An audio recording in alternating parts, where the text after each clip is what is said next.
আজকে আপনাদের সামনে খুবই ছোট্ট একটি হাদিস বলবো ইনশাআল্লাহ। তুমি কি করো? এটা একটা হাদিস বলতেছিলাম।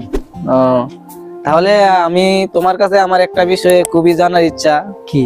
আমি একটি মেয়েকে পছন্দ করি, মেয়েটিও আমাকে খুব পছন্দ করে, কিন্তু তার ফ্যামিলির কাছে বলার আমার সাহস পাইতেছি না। যদি বলি তখন তার ফ্যামিলি যদি না মেনে নেয়, এর উপায় কি? এরকম কোনো হাদিস আছে কি?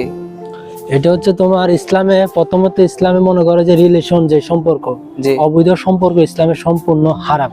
ঠিক আছে। এখন এখানে হচ্ছে মনে করো তুমি যেহেতু একটা মেয়ের পছন্দ করো, প্লাস ওই মেয়েও বলতেছে তোমাকে পছন্দ করে, এটার উত্তম উপায় হচ্ছে তুমি মেয়ের ফ্যামিলির কাছে যাও।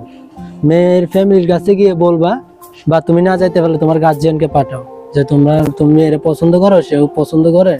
যদি তারা না মানে, সেক্ষেত্রে তুমি আল্লাহর কাছে বেশি বেশি দোয়া করবা, দোয়া করে আল্লাহর কাছে চাইবা। তার কাছে আল্লাহর কাছে চাইলে অবশ্যই, যদি আল্লাহ তাআলা যদি মনে করে যে ওই মেয়েটি তোমার জন্য কল্যাণকর, হ্যাঁ, তাহলে অবশ্যই আল্লাহ তাআলা তোমাদেরকে মিলিয়ে দিবে। আর যদি মনে করো যে অকল্যাণকর, তাহলে তাকে তুমি পাবা না। আর অবশ্যই আল্লাহ তাআলা যা জানে আমরা কিন্তু তা জানি না, জানি।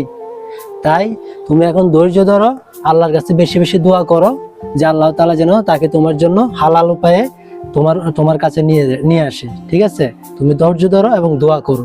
আর অবশ্যই এমন কিছু করো না যেটা সম্পূর্ণ হারাম। ইসলামে কিন্তু রিলেশনশিপ হারাম। ঠিক আছে? আল্লাহর কাছে বেশি বেশি দোয়া করে চাও, যদি তোমার জন্য কল্যাণ করা হয় আল্লাহ তাআলা অবশ্যই দিবে। ঠিক আছে? ধন্যবাদ ভাইস্তা তোমাকে। আচ্ছা, ঠিক আছে।